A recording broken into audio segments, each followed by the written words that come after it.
देखिए, कल की वीडियो कॉन्फ्रेंसिंग में पीएम मोदी ने जो बयान दिया है, ना ही तो वो संतोषजनक लगता है और ना ही उसमें कोई स्पष्टीकरण लगता है। उन्होंने किसी भी सवाल का जवाब नहीं दिया। हमने उनसे बहुत सारे सवाल पूछे थे और सभी सवाल को दरकिनार करते हुए उन्होंने एक अटपटी सी बात कहते हुए अपनी बात को ख़त्म कर दिया, जो कि एक बड़ा सवाल खड़ा करता है। उन्होंने कहा कि भारत की सीमा पर इस तरह का हादसा इसलिए हुआ है, हमारे 20 सैनिक इसलिए मारे गए हैं क्योंकि पहले से अधिक गश्त बढ़ा दी गई है सेना की सीमा पर और सुरक्षा भी कड़ी कर दी गई है, जिसके चलते गलवान घाटी में तनाव हुआ और हमारे 20 सैनिक शहीद हुए।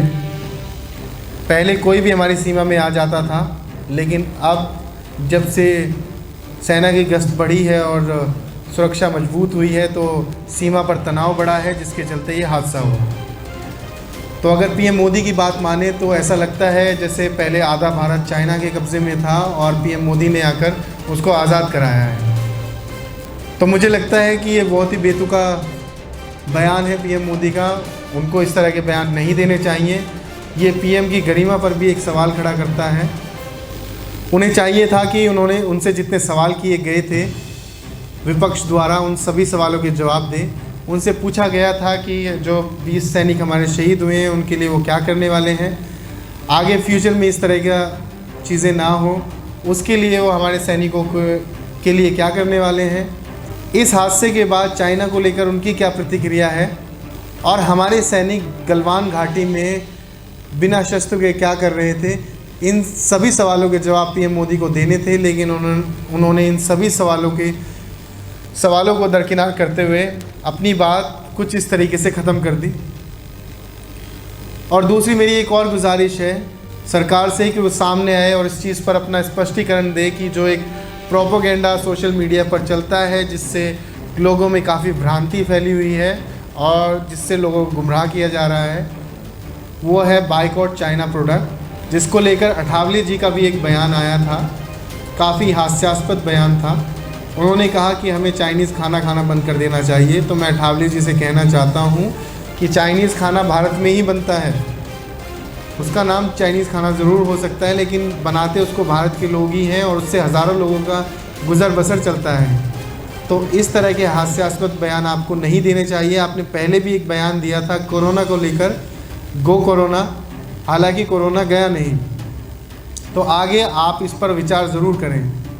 दूसरा कि हमारी भारतीय जो जनता है वो काफ़ी ट्रोल करती है बाइकॉट चाइना प्रोडक्ट को लेकर सोशल मीडिया पर, जिससे काफ़ी लोगों के अंदर भ्रांति है। तो मैं आपको बता दूं कि इस तरह के ट्रोल से नुकसान हमें ही होगा। उसका रीज़न मैं आपको बताता हूं।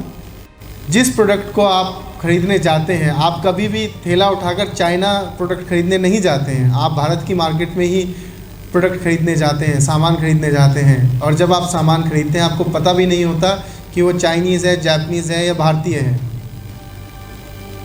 और दूसरी चीज़, जो आप सामान खरीद रहे हैं उसका ऑलरेडी पैसा जिस भी देश से आया है, अगर वो चाइना से आया तो चाइना को जा चुका है।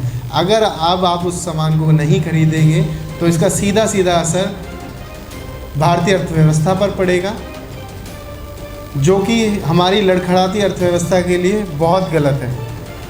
ऐसे में सरकार को आगे आके स्पष्टीकरण देना चाहिए और सरकार जो लोग इस तरह की गुमराह करने वाली बातें फैला रहे हैं उस पर कड़ा एक्शन लेना चाहिए। सरकार को सामने आकर कहना चाहिए कि वो चाइनीज़ प्रोडक्ट के निर्यात पर रोक लगाए, जिससे कि निर्यात नहीं होगा तो बाज़ार में सामान उपलब्ध नहीं होगा चाइनीज़, तो आप चाहकर भी नहीं खरीद सकते। तो ज़रूरी है कि सरकार इस पर कदम उठाए। आपके और मेरे बाइकॉट कह देने से कोई फ़र्क नहीं पड़ेगा, क्योंकि ऐसे में आप अपने ही देश की अर्थव्यवस्था का नुकसान करते हैं। और मेरी एक गुजारिश और है पीएम मोदी से कि वो जब नेक्स्ट टाइम वीडियो कॉन्फ्रेंसिंग या प्रेस कॉन्फ्रेंसिंग करने आए तो विपक्ष के सवालों का जवाब ज़रूर दें।